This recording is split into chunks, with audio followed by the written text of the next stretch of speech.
Hi everyone, welcome to Note Badiya dot in. So ഇന്ന് നമ്മൾ discuss ചെയ്യാൻ പോകുന്നത് നയൻത്ത് സ്റ്റാൻഡേർഡിലെ ദി അൺസ്റ്റോപ്പബിൾ സോൾ സർഫർ എന്ന് പറഞ്ഞിട്ടുള്ള ഒരു ചാപ്റ്റർ ആണ്. ഇത് എഴുതിയിട്ടുള്ളത് ബത്തനി ഹാമിൽട്ടൺ എന്ന് പറഞ്ഞിട്ടുള്ള ഒരു റിയൽ ലൈഫിലെ സർഫർ ആണ്. ഓക്കെ, അവർക്ക് 13 വയസ്സായ സമയത്ത് അവർ ഒരു ഷാർക്കിന്റെ അറ്റാക്കിൽ അവരുടെ ലെഫ്റ്റ് കൈ, ഇടത് കൈ നഷ്ടപ്പെട്ടിട്ടുള്ളതാണ്. എന്നിട്ടും അവർക്ക് ഭയങ്കരമായിട്ടുള്ള ധൈര്യം അതുപോലെ തന്നെ ഡിറ്റർമിനേഷനും എല്ലാം ഉള്ളത് കൊണ്ട് തന്നെ വീണ്ടും സർഫ് ചെയ്യാൻ തുടങ്ങി. സർഫിംഗ് എന്ന് പറഞ്ഞാൽ നമ്മൾ തിരമാലയുടെ മുകളിലൂടെ ബോർഡ് വെച്ചിട്ട് പോകുന്ന ഒരു പരിപാടിയില്ലേ, അഡ്വഞ്ചറസ് ആയിട്ടുള്ള ഒരു ആക്ടിവിറ്റി, അതാണ്. അപ്പോൾ ഒരു കൈ ഇല്ലാതെ അത് ചെയ്യാന്ന് പറഞ്ഞാൽ ഭയങ്കര ബുദ്ധിമുട്ടാണ്. പക്ഷെ അവർക്ക് ഭയങ്കര ഡിറ്റർമിനേഷൻ ഉള്ളതുകൊണ്ട് അവരത് ചെയ്യാണ്.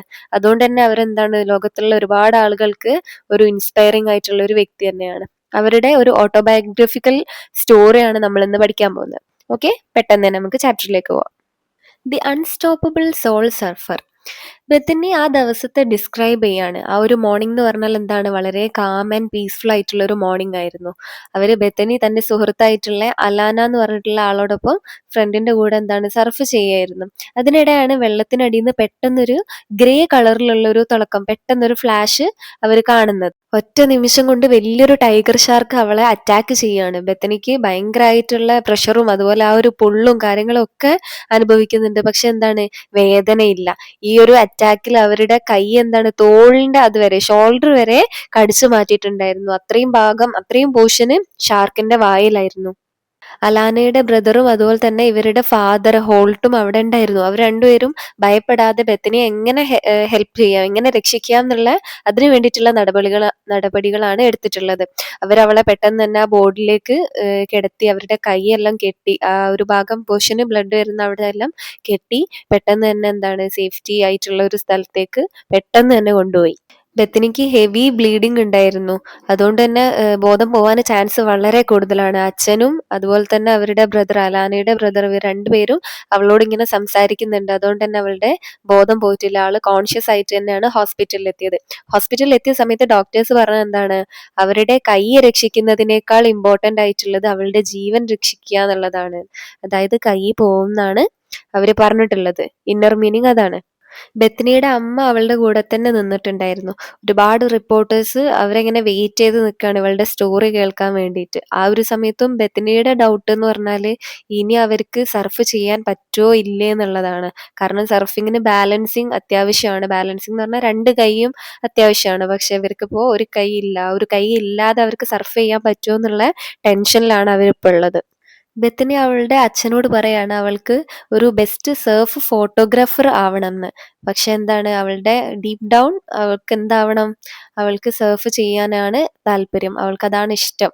അത് ചെയ്യാൻ ബുദ്ധിമുട്ടാവും, അത് ചെയ്യാൻ കഴിയില്ല, അതായത് ബാലൻസിങ് ബുദ്ധിമുട്ടുള്ളത് കൊണ്ട് അത് ചെയ്യാൻ പറ്റാത്തത് കൊണ്ടാണ് അച്ഛൻ്റെ അടുത്ത് എന്ത് പറയുന്നത്, she wanted to become the best surf photographer.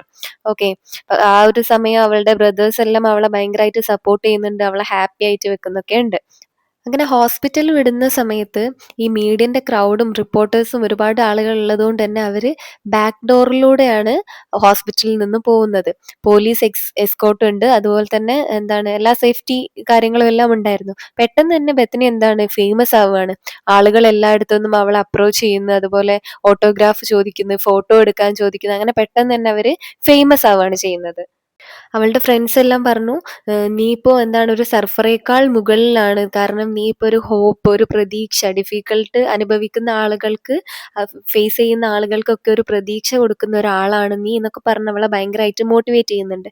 അങ്ങനെ ബെത്തനി എന്ത് ചെയ്യാൻ തീരുമാനിക്കുകയാണ്, ഈ ഒരു സർഫിങ് റീലേൺ ചെയ്യാൻ, അതായത് രണ്ടാമതും പഠിക്കുക, ഒരു കൈ ഇല്ലാതെ ബാലൻസ് ചെയ്ത് പഠിക്കാൻ സ്റ്റാർട്ട് ചെയ്യണം. അങ്ങനെ പഠിക്കുന്ന സമയത്ത് ബേസിക് മുതൽ സ്റ്റാർട്ട് ചെയ്യണം അല്ലെ.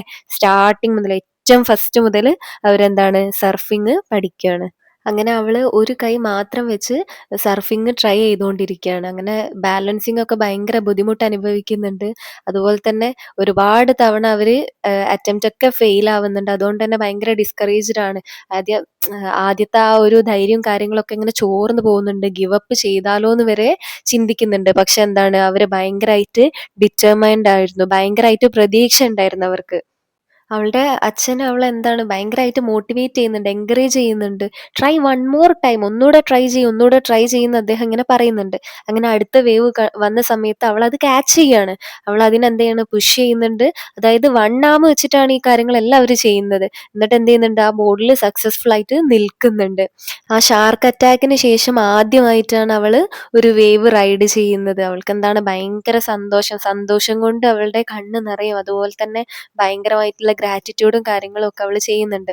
ഇതിലൂടെ ബെത്തനി പ്രൂവ് ചെയ്തിട്ടുള്ളത്, കറേജ് ഉണ്ടെങ്കിൽ, ധൈര്യം ഉണ്ടെന്നുണ്ടെങ്കിൽ നമുക്ക് എന്തൊരു ലോസ് ആയിക്കോട്ടെ, എന്തൊരു ഡിഫിക്കൽട്ട് ആയിക്കോട്ടെ, നമുക്ക് ഓവർകം ചെയ്യാൻ പറ്റും എന്നുള്ളതാണ്. അവരൊരു റിയൽ ലൈഫ് എക്സാമ്പിൾ ആണ് ഡിറ്റർമിനേഷന് വേണ്ടിയിട്ടുള്ള. അതുപോലെ ഇവരുടെ ഈ ഒരു സ്റ്റോറി ഒരു മൂവി ആക്കിയിട്ടുണ്ട്, സോൾ സർഫർ എന്ന് പറഞ്ഞിട്ട്. ജസ്റ്റ് വേണമെങ്കിൽ ഒന്ന് വാച്ച് ചെയ്യാം ട്ടോ. അതുപോലെ തന്നെ ഇവരെന്താണ് വേൾഡിലുള്ള എല്ലാ ആളുകൾക്കും ഒരു ഇൻസ്പിറേഷൻ കൂടിയാണ്. അതായത് വൺ ആം വെച്ചിട്ട് അവര് സർഫിങ് ചെയ്തു അല്ലെ. അതായത് അത്രയും ബുദ്ധിമുട്ടിലും അവരെന്താണ്, അവരുടെ ഡിറ്റർമിനേഷൻ കൊണ്ട് മാത്രമാണ് അവിടെ വിജയിച്ചിട്ടുള്ളത്. ഇത്രയാണ് ഈ ഒരു ചാപ്റ്റർ. ഈ ചാപ്റ്ററിന്റെ ക്വസ്റ്റ്യൻ ആൻസറും റിലേറ്റഡ് ആക്ടിവിറ്റീസ് എല്ലാം notebuddy.in എന്ന് പറഞ്ഞിട്ടുള്ള സൈറ്റിൽ അപ്ലോഡ് ചെയ്തിട്ടുണ്ട്. എല്ലാവരും ചെക്ക് ചെയ്ത് നോക്കുക, നന്നായിട്ട് പഠിക്കുക. ക്ലാസ് മനസ്സിലാവുന്നുണ്ടോ ഇല്ലേ എന്നുള്ളതൊക്കെ ഒന്ന് അറിയിക്കുക കേട്ടോ. ഓക്കെ, നെക്സ്റ്റ് ക്ലാസ്സിൽ കാണാം. ബൈ.